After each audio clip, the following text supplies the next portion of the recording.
அனைத்து ஊடக நண்பர்களுக்கும் பத்திரிகை நண்பர்களுக்கும் காலை வணக்கம்.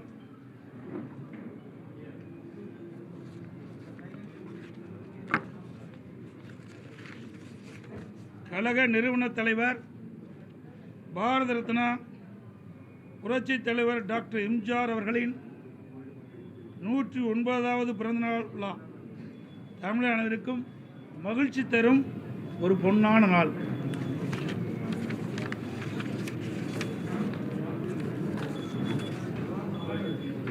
சட்டமன்ற பொதுத் தேர்தல் 2026 அனைத்து இந்திய அண்ணா திராவிட முன்னேற்ற கழக முதற்கட்ட தேர்தல் வாக்குறுதிகள். தமிழ்நாட்டின் 17வது சட்டமன்ற பேரவைக்கான பொது தேர்தல் விரைவில் நடைபெற உள்ளதை முன்னிட்டு மக்கள் நலன் ஒன்றை மட்டுமே குறிக்கோளாக கொண்டு செயல்பட்டு வரும் அனைத்து இந்திய அண்ணா திராவிட முன்னேற்ற கழகத்தின் சார்பில் அளிக்கப்படும் முதல் கட்ட தேர்தல் வாக்குறுதிகள். வாக்குறுதி எண் 1, மகளிர் நலன் குலவிளக்கு திட்டம். சமூகத்தில் பொருளாதார சமநிலையை உருவாக்கிட குலவிளக்கு திட்டத்தின் மூலம் அனைத்து குடும்ப அட்டைதாரர்களுக்கும் ஒவ்வொரு மாதமும் உதவித்தொகையாக ரூபாய் 2000 வழங்கப்படும். இத்தொகை குடும்பத் தலைவரின் வங்கி கணக்கில் செலுத்தப்படும். பேட்டி கொடுக்குறேன்ல, மறுபடியும் படிக்கட்டுமா? கொஞ்சம் கம்மன் இருங்க தம்பி, தயவு செய்து அப்புறம் எல்லாத்தையும் வெளியே போக சொல்லிடுவோம். அப்புறம் கை தட்டாதீங்க, அமைதியா இருக்கு. இது பேட்டி கொடுக்குறேன்ல, பேசி முடிக்கிற மட்டும் கை. வாக்குறுதி எண் 1, மகளிர் நலன் குலவிளக்கு திட்டம். சமூகத்தில் பொருளாதார சமநிலையை உருவாக்கிட குலவிளக்கு திட்டத்தின் மூலம் அனைத்து குடும்ப அட்டைதாரர்களுக்கும் ஒவ்வொரு மாதமும் உதவித்தொகையாக ரூபாய் 2000 வழங்கப்படும்.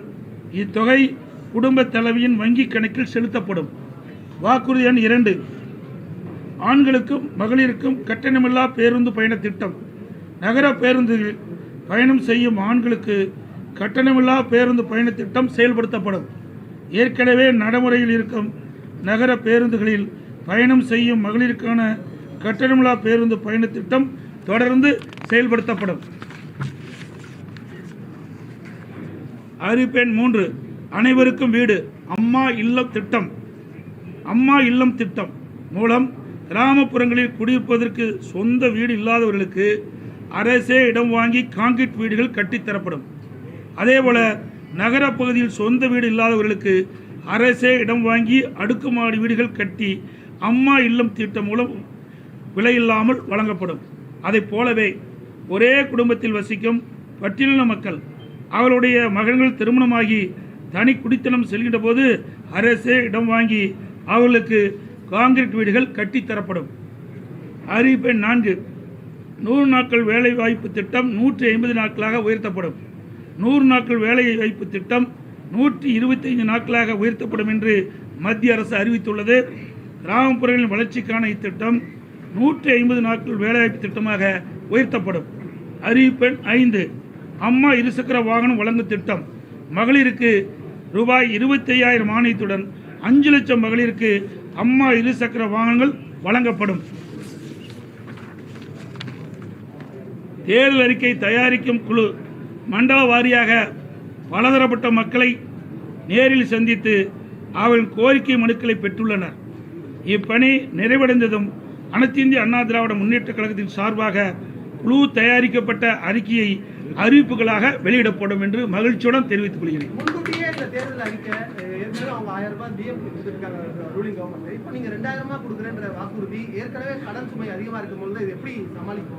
அவர்களுக்கு திறமை இல்லை, எங்களுக்கு திறமை இருந்தது. நாங்கள் ஆட்சி செய்கின்ற பொழுது 5,18,000 கோடி தான் கடன் இருந்தது. எந்த சூழ்நிலை? ஒரு ஆண்டு கொரோனா காலத்தில் கூட அரசுக்கு வரி வருவாய் இல்லாத நேரத்தில் கூட கொரோனாவுக்கு 40,000 கோடி செலவு செய்தோம். நாங்கள் திறமையாக நிதி கையாண்டு நிதி சுமை இல்லாமல் நிதி சுமை குறைவாக இருக்கின்ற சூழ்நிலை நாங்கள் உருவாக்கி தந்திருக்கிறோம். ஆனால் திராவிட முன்னேற்ற கழக அரசு பொறுப்பேற்ற பிறகு இந்த நிதி மேலாண்மை அமைப்பை ஏற்படுத்தி நிபுணர் குழு அமைக்கப்பட்டு அந்த நிபுணர் குழு மூலமாக கடன் குறைக்கப்படும், வருவாய் உயர்த்தப்படும் சொன்னாங்க. ஆனால் அதுக்கு நேர்மாறாக நிபுணர் குழு அமைக்கப்பட்டபோது கடன் தான் அதிகரிச்சிருக்குது. சுமார் இந்த ஆட்சி முடிகின்ற தருவாயில் 5.5 லட்சம் கோடி கடன் இருக்கின்ற ஒரு சூழ்நிலை ஏற்பட்டுள்ளது.